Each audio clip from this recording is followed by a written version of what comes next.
pourrez admirer sa brillance, sa limpidité, mais également sa robe jaune dorée.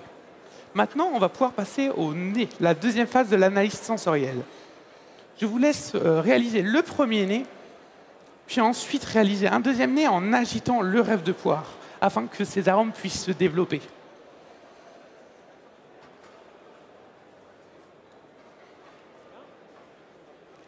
Vous pourrez sentir quelques notes fruitées et également épicées liées à l'ajout de calvados lors de l'opération de mutage. Donc, comme je vous le disais, le rêve de poire est assimilé à un vin de liqueur lié à son degré d'alcoolique de 17,5 degrés. Je vous propose donc maintenant de le déguster.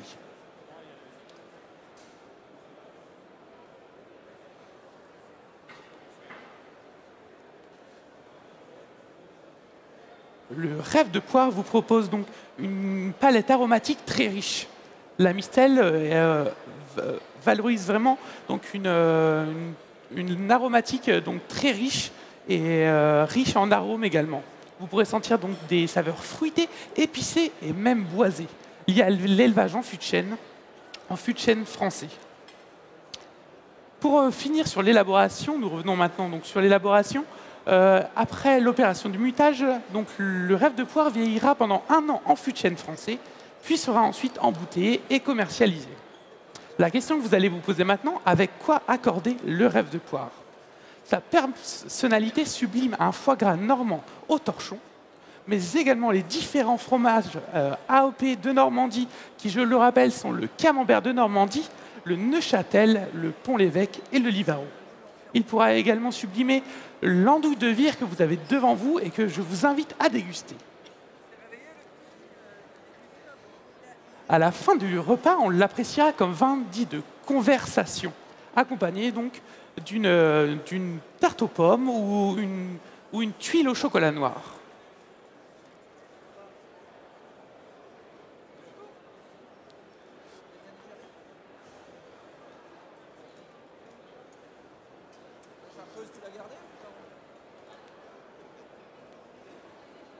Il s'appréciera aussi dans un cocktail, dans un long drink rafraîchissant et audacieux. Si le rêve de poire a réalisé le rêve de Guillaume de devenir roi d'Angleterre et duc de Normandie, alors il y réalisera le vôtre, et j'en suis sûr, cher jury, et un jour le mien, devenir maître d'hôtel. Merci de votre écoute. Allez-y, allez-y, applaudissements pour Louis qui est avec nous. Incroyable, incroyable, quelle présentation. Et nos membres du jury sont ici avec nous. Je tiens à préciser qu'on a la chance d'avoir, c'est Sophie, hein, c'est ça? Sophie Perrault qui est avec nous, qui est cliente d'honneur. C'est ça? C'est bien Sophie, hein? On va faire sentir au public, pardon. Et présente-nous, qu'est-ce qu'on fait sentir, redis pour le public qui est avec nous, l'alcool que tu as utilisé et que... On va sentir donc les saveurs fruitées du rêve de poire, mais également le côté épicé lié à l'ajout de calvados lors du mutage. Voilà, c'est ça qu'on vous fait partager. Et quand je vous disais qu'on a voulu faire vivre une expérience client pour ce trophée du maître d'hôtel catégorie espoir et transmission, je tenais particulièrement à présenter Sophie Perrault, parce que Sophie, t'es pas maître d'hôtel, on est bien d'accord, hein? C'est notre superbe cliente. C'est notre cliente d'honneur. Voilà. Donc, pour vous dire que, voilà, il y a parmi vous, on a quelqu'un qui est venu prendre la table et qui est passé cliente d'honneur. C'est un privilège de faire partie d'un membre du jury comme celui-ci, de pouvoir profiter de tellement de talent. Comment tu as trouvé la prestation de Louis ? Alors, je l'ai trouvée très intéressante parce qu'en fait, ma recherche, quand moi je vais au restaurant, c'est précisément d'être surprise. Et Louis, alors il a de la chance ou pas de chance, mais moi je suis normande, donc je connais très bien aussi la région. Et il m'a complètement surpris parce que cet accord avec nos fromages, nos 4 AOP, à mon avis, est magnifique. Et donc, la beauté de venir au restaurant, c'est toujours de découvrir de nouvelles choses. Et là, il a réussi. Voilà, merveilleux, merci. Alors, on va vous demander d'avancer pour le prochain candidat. Oui. Et le Frédéric dernier. qui nous installe les jurys. Non, tu vois, regarde.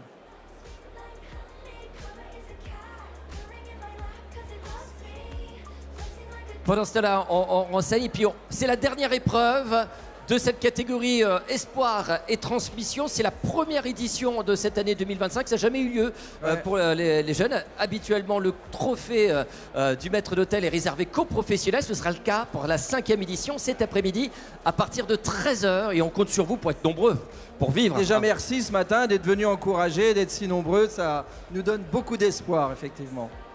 C'est un vrai plaisir, un vrai plaisir. Alors ça y est, les membres du jury sont prêts. Florian est prêt. Je vois tel un gymnaste qui s'échauffe un petit peu pour la dernière épreuve. C'est le dernier candidat à passer pour ce trophée, donc il mérite encore davantage d'applaudissements. Mesdames et messieurs, applaudissements s'il vous plaît pour Florian qui est avec nous. Et pour le compte à rebours, on y va Fabien. On compte sur le public, c'est le dernier compte à rebours de ce matin avant de passer cet après-midi à l'épreuve reine avec les professionnels. On compte sur le public, on part de 5 jusqu'à 0. Tout le monde, 5, 4, 3, 2, 1, top, 0. c'est parti. Top départ. Madame, monsieur, votre repas s'est-il bien passé? Très bien. Et bien alors pour cette fin de repas, je vous propose de découvrir ici une liqueur typiquement marnaise, donc de notre région, qui, comme le dit si bien son producteur, fait briller les yeux des femmes avec donc ses paillettes d'or. Vous allez ici donc découvrir le produit donc, de la distillerie de la Forge de Loïc Charpie, donc situé à Barbonne-Fayel dans la Marne. Donc, il faut savoir que Monsieur Charpie est un passionné des métiers de la flamme, et donc, car avant d'être distillateur, il était ancien chaudronnier et maréchal ferrant. Il a décidé donc en 2020 de reprendre la distillerie de la Forge, donc il succède à Serge Poncelet, qui lui a donc transmis tout son savoir-faire dans le métier de distillateur. En 5 ans, il a su concevoir plusieurs eaux de vie et également plusieurs liqueurs. Ici, il vous propose donc le produit le plus haut de gamme de sa distillerie, avec la liqueur d'or, qui me rappelle toute mon enfance avec l'effervescence des marchés de Noël, puisque dans cette liqueur, vous allez retrouver les arômes de cannelle, de pain d'épices et notamment donc, le parfum du vin chaud qui est très présent sur les marchés de Noël. Alors pour en revenir un petit peu à Monsieur Charpie, il a su poursuivre sa passion donc, dans les métiers de la flamme, puisque pour la distillation de cet alcool, il utilise un alambic donc, dit fenu, donc, qui est un alambic en contact direct avec la flamme. Donc c'est un véritable poêle à bois qu'il a récupéré donc, dans les Ardennes, qui date de 1910. Il prépare donc ici avec 2 agrumes et 9 épices qu'il vient travailler à la main. Donc, cette liqueur est produite seulement en janvier-février pour respecter la saisonnalité des produits. Il essaye également de travailler avec des produits frais de saison et au maximum local. Vous allez retrouver donc, dans cette liqueur une attaque franche d'épices, une longueur ample et notamment en fin de bouche, donc une fin de bouche douce et orangée. Je vais maintenant procéder au service. Alors mesdames, messieurs, il faut savoir que dans la distillation, il y a plusieurs corps, donc la tête, le cœur et la queue. Donc Monsieur Charpie, lui, utilise seulement le cœur, qui est le plus expressif.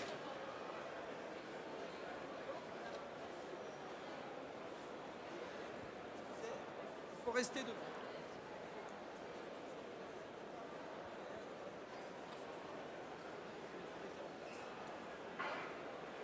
Madame, je vais vous faire travailler un tout petit peu, je vous laisse prendre votre verre.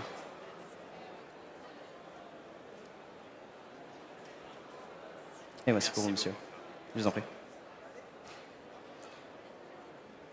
Pour passer donc aux accords, je vous propose de retrouver donc le foie gras donc, de la ferme du Paty. Habituellement, avez-vous l'habitude de consommer le foie gras avec du vin? Oui? Alors ici, je vous propose un accord assez original avec donc, la liqueur d'or qui va rappeler vraiment ces notes de pain d'épices. Et comme on le sait, donc, le pain d'épices se marie très bien avec le foie gras. Pour passer du côté donc, des desserts et des douceurs, je vous invite également à l'accorder avec une tarte aux pommes écouen, donc confiture de coin faite par notre chef. Également un gel citronné qui va apporter vraiment ce côté acidulé et va venir faire ressortir donc, l'onctuosité de cette liqueur. Vous pourrez également le déguster avec une petite douceur de la Maison Café. Donc ici, un chocolat au yuzu qui également va faire ressortir l'onctuosité de cette liqueur et ce côté orangé. Et pour terminer, donc, avec encore une douceur de chez Monsieur Café qui représente un emblème de notre ville, donc le cœur de Troyes, qui ici représente donc, cet emblème de notre ville, donc le fameux cœur de Troyes qui fait chavirer le cœur des touristes. très belle découverte, madame, monsieur. Merci.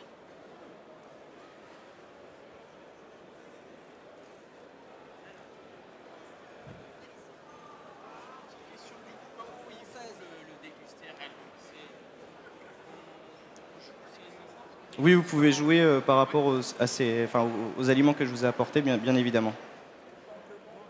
Voilà, mesdames et messieurs, je pense qu'on peut applaudir. Évidemment, Florian Birost, dernier candidat à passer ce trophée catégorie espoir et transmission. Bravo. On va laisser la possibilité aux membres du jury de poser des questions, d'échanger avec Florian au besoin, en terminant tous ensemble cette épreuve. On vous remercie beaucoup, tous les membres du jury, à avoir participé à l'ensemble de cette épreuve. Mesdames et messieurs, j'aimerais qu'on fasse encore une fois un tonnerre d'applaudissements pour ces 4 jeunes qui vont devoir attendre désormais jusqu'à 17h30 le résultat de ce trophée du maître d'hôtel catégorie espoir transmission. Faites du bruit pour eux, allez-y. Pour Florian Birost, pour Tom Chénaud, pour Lola Lajarte et Louis Laville. Bravo, bravo, bravo. Denis Ferraud, président du trophée du maître d'hôtel et de cette catégorie compris histoire et transmission. Un petit mot sur comment s'est passée cette première édition. Déjà, ce qui fait plaisir, c'est que le public est au rendez-vous. Ils ont été nombreux. Bon, là, certains sont partis manger, mais très, très, très nombreux. Et on les remercie. Et on voit tout l'engouement qu'il y a aussi à voir ces jeunes exceller dans les arts de la table, l'art du service. Et je me dis, on va pouvoir renouveler, je pense, une prochaine édition d'Espoir et Transmission. Et je suis même certain qu'il y a des espoirs et transmissions qu'on retrouvera chez les pros. J'en serais pas surpris. J'en ai aucun doute, mesdames et messieurs, vous l'avez compris, c'est que le début de cette aventure du spectacle, puisque quand on parle de service en salle des arts de la table, on parle aussi d'émotions telles qu'on peut les vivre dans un spectacle.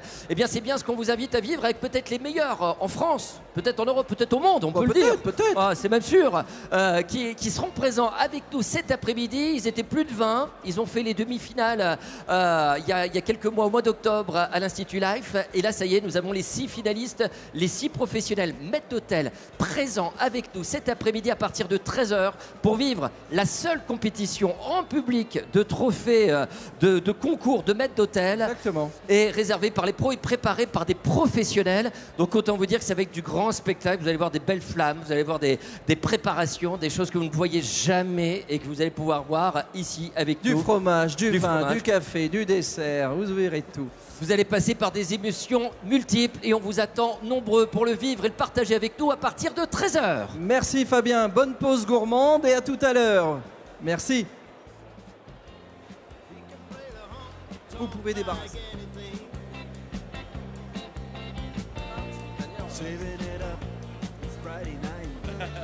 Moi, je suis super.